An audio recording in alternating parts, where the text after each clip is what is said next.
A man who went to a rally outside of Phoenix Mosque on Friday to protest Islam has a change of heart somewhat. Went to the event where armed demonstrators spoke out against the Muslim faith. But after being invited inside the mosque, he says the congregation made him feel welcome. Andrew Hasbin live outside the Islamic Community Center of Phoenix, where a different rally is getting underway tonight. Andrew. That's right, Troy. More on that rally in a minute. But you remember the scene out here on Friday. You wouldn't expect someone to be invited inside the mosque, but that is what happened. And he told us today that after going in there, he now has a very different perspective. Here's Jason Ledger and the organizer of Friday's rally wearing their profanity-laced T-shirts. Now, things have changed. Out of respect for the Islamic people, knowing what I know now, since I have talked to them and spoke with them, no, I would not do that again. Just because I don't want to offend or hurt those people. While at Friday's rally, Ledger spoke with a group of people who pray at the mosque, and he was invited inside. But when I took a second to sit down and listen to them and actually enter their mosque and go in and watch some of their prayers, it was a beautiful thing, and they answered some of my questions that I had. Ledger attended the rally with his uncle. For them, going was more about free speech than religion. We don't have to like everything that's free in speech in this world, but we do have to let it happen. We do have to let people wear what they want, say what they want. Ledger and his uncle say they've been invited back to the mosque for more discussions, and they plan to go. This time, the T-shirt will stay at home. I feel that me and a few people like my Uncle Paul and the Muslim people taking time to talk to each other, I feel that we changed the thoughts of some people, and they changed the thoughts of me. Paul specifically said, I will never wear that shirt again. I made my point, all right? The point was that even the most vile speech is protected under the First Amendment, okay? That was the point I was trying to make. And tonight's rally is being organized by a number of religious groups. They're coming here to the mosque and holding what they're calling a love, not hate rally. That rally is set to get underway in about 30 minutes. Reporting live in Phoenix, I'm Andrew Hasbin, Fox 10 News. Andrew, thank you. The organizer. All right. Again, that was the story that Andrew Hasbin did last night in regards to that interview with Jason Ledger. I'm now going to play that full interview for you guys. Again, for those of you who are just tuning in, I'm playing the extended raw interview with Jason Ledger. There are a couple of parts where you see an edit, and that's just because we had to adjust audio things and fix the mic when there was wind. But other than that, it is the full interview with him. It's about 15 minutes long and includes that interview with Jason Ledger as well as his uncle who you saw in that piece. So let me just pull that up for you guys now. And just give me a second. All right, here it is. Tell us why you wanted to be part of the rally on Friday. Okay, I wanted to be part of the rally because I believe in the rights and freedoms in America.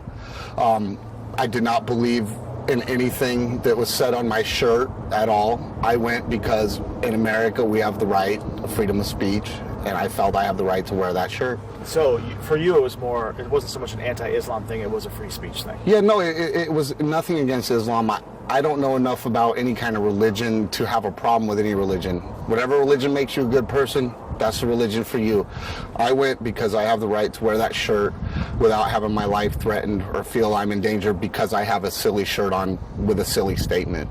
Before we get to going inside the mosque and all that stuff, so what would you want to say to someone who is Islamic and takes offense, or is Muslim and takes offense to that shirt? Look, I guess all I want to say is, in a sense, is, look, I love all people. I have no problem with your religion. Maybe you should just take it as more of a joke than anything, because the world is full of people that don't make sense, and you may get offended at something they say, but it doesn't have to be drawn to a level of violence or anything like that. So when you're out there, what struck you the most when you were out at the rally? What struck me the most, honestly, was when I took a minute to actually talk to some of the Muslim people to find out, they are just like me, and I am uneducated on their religion. I could easily make as many mistake judgment calls as any other person out there. But when I took a second to sit down and listen to them and actually enter their mosque and go in and watch some of their prayers, it was a beautiful thing, and they answered some of my questions that I had. And I just feel that maybe that's something that they should do too for the people. A lot of us are uneducated, you know. Educate us on your religion. Let us know that not everybody's a bad person. Question again. Okay. So what struck you the most, would you say, about your time out there on Friday? What struck me the most is definitely when I took a minute to talk to the Islamic people, you know, just to find that they are people just like us. I mean, they are American citizens, and to sit there and to listen to what they had to say in their religion and they answered some of my questions. I mean, I found that to open up my eyes, and I think that if they took the time to do that with more people, that more people would have their eyes open to their religion and what it's all about. What kind of questions did you have for them?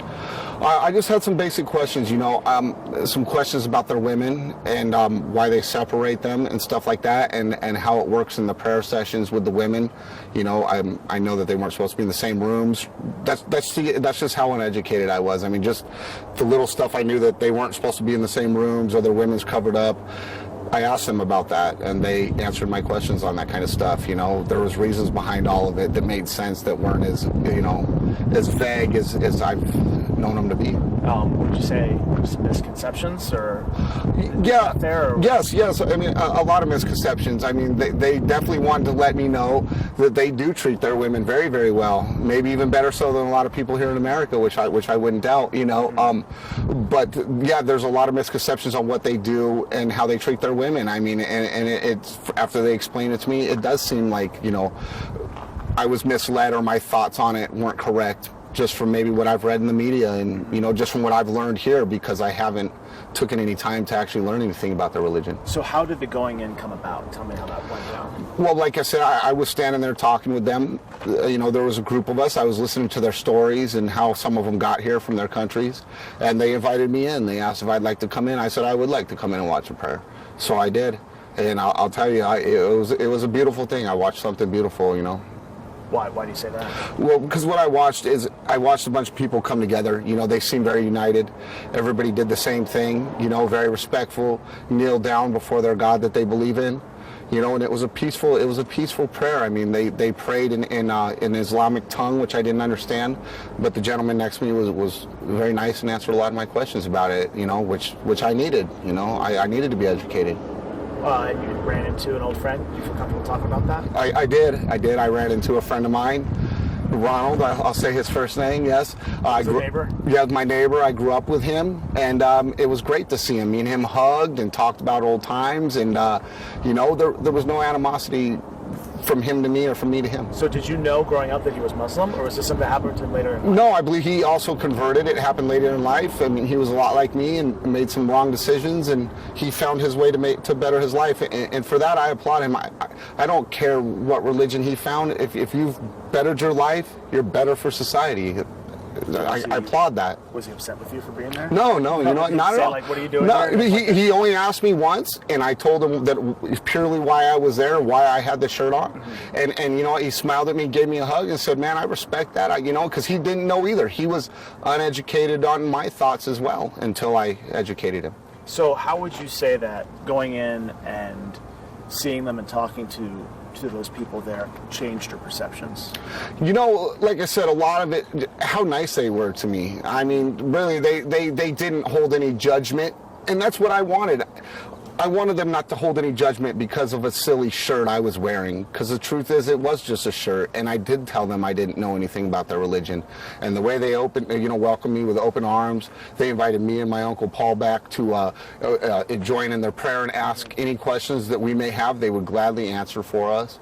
I mean, that's what struck me amazing about the people, is once I came inside, there was no hostility, there was no anger like what was going on outside with both people. It was civil. It was very civil, yeah. I mean, you would expect that, given the situation, that they probably wouldn't invite you. I mean, this is not something you expected to happen going out there. No. You know, look, I didn't know what to expect to go out there. All I expected was that I was going to come home alive, regardless of what T-shirt I was wearing. But no, I didn't know what to expect, and I didn't. And when they invited me, I was honored, actually, and I didn't even hesitate. I gladly walked in there and joined them. So now after all this, real windy.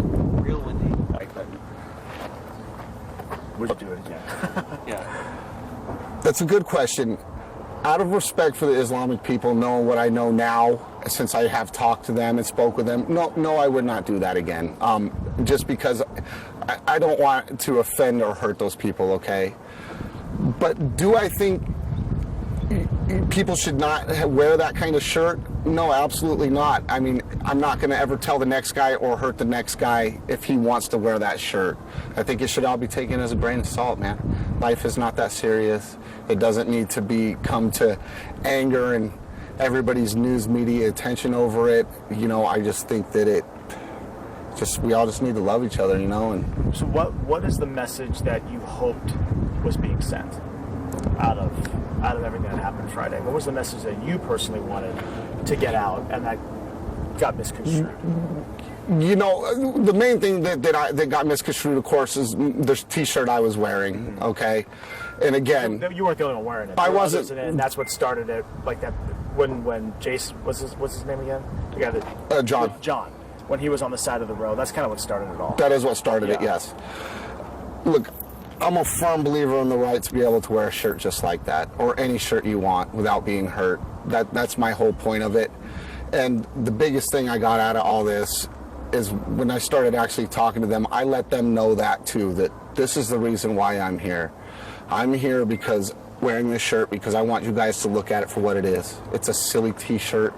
I don't even believe what it says. I didn't believe what it says when I went there. I just wore it as a protest to my freedom of speech, because whether people like it or not, everybody has the right to be an idiot in this country, and we have to be okay with that. We have to try to help and educate and not hurt those people that are idiots. You know, that's how I feel. So I know you've heard the argument. I know you've heard it said a million times, but people will come and see that and say, well, just because it's free speech doesn't mean it's a good idea. So just give me a response to that sort of that mentality, that mindset. I think that maybe those people are a little too sensitive.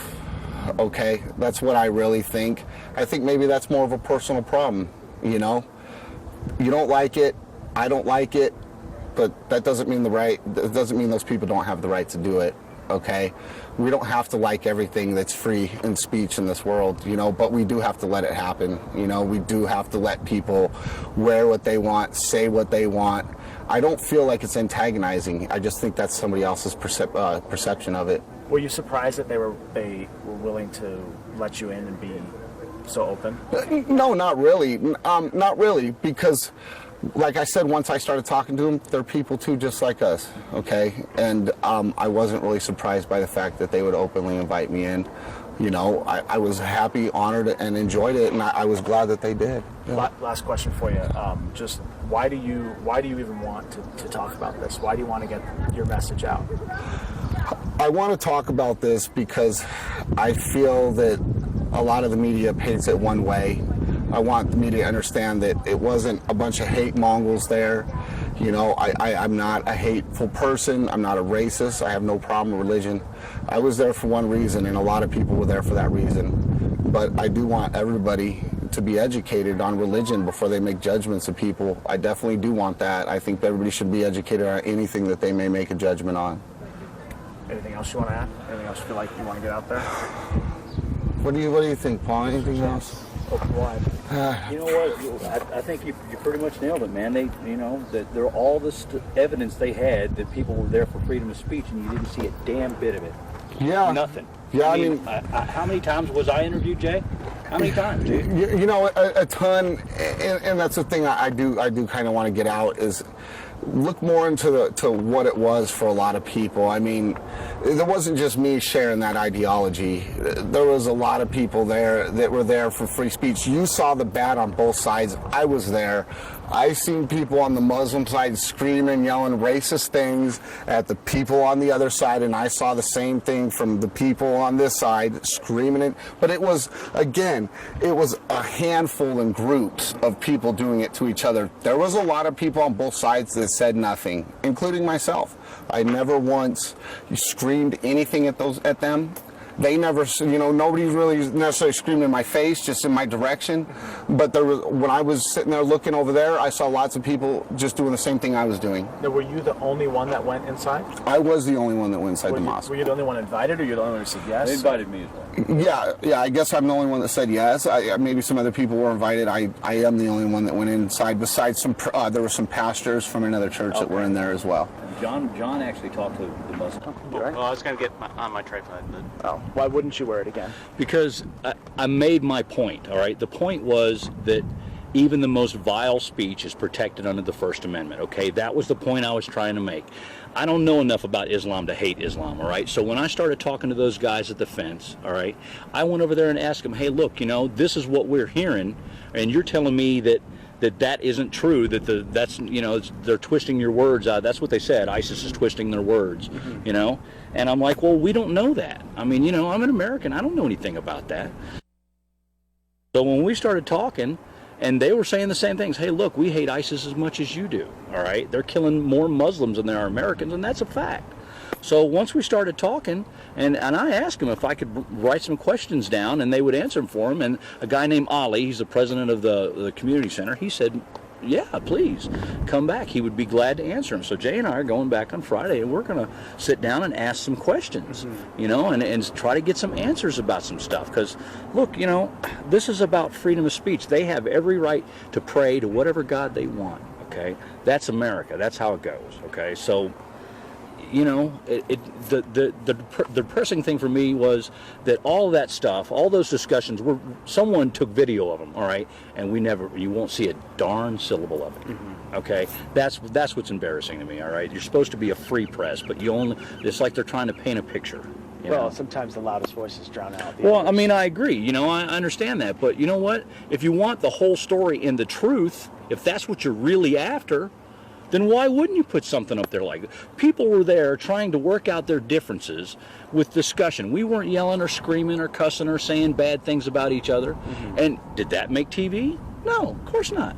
It is now. Well, thank God, you know, but I mean, we were trying to have a discussion about free speech, all right? And we did. We went over there and started talking to those guys, and he's right. They were people just like us, all right? They were courteous, they were nice, they explained that this is all a big misunderstanding, and you know, I can't call them liars. I don't know anything about Islam, so I'm going to write some questions down, and I'm going to go back, and I'm going to ask them, and I'm going to sit there and listen to their answers, because they have as much right to answer those questions. I mean, instead of somebody screaming hateful things at them, I'm going to ask them some serious questions. I mean, isn't that what it's supposed to be about?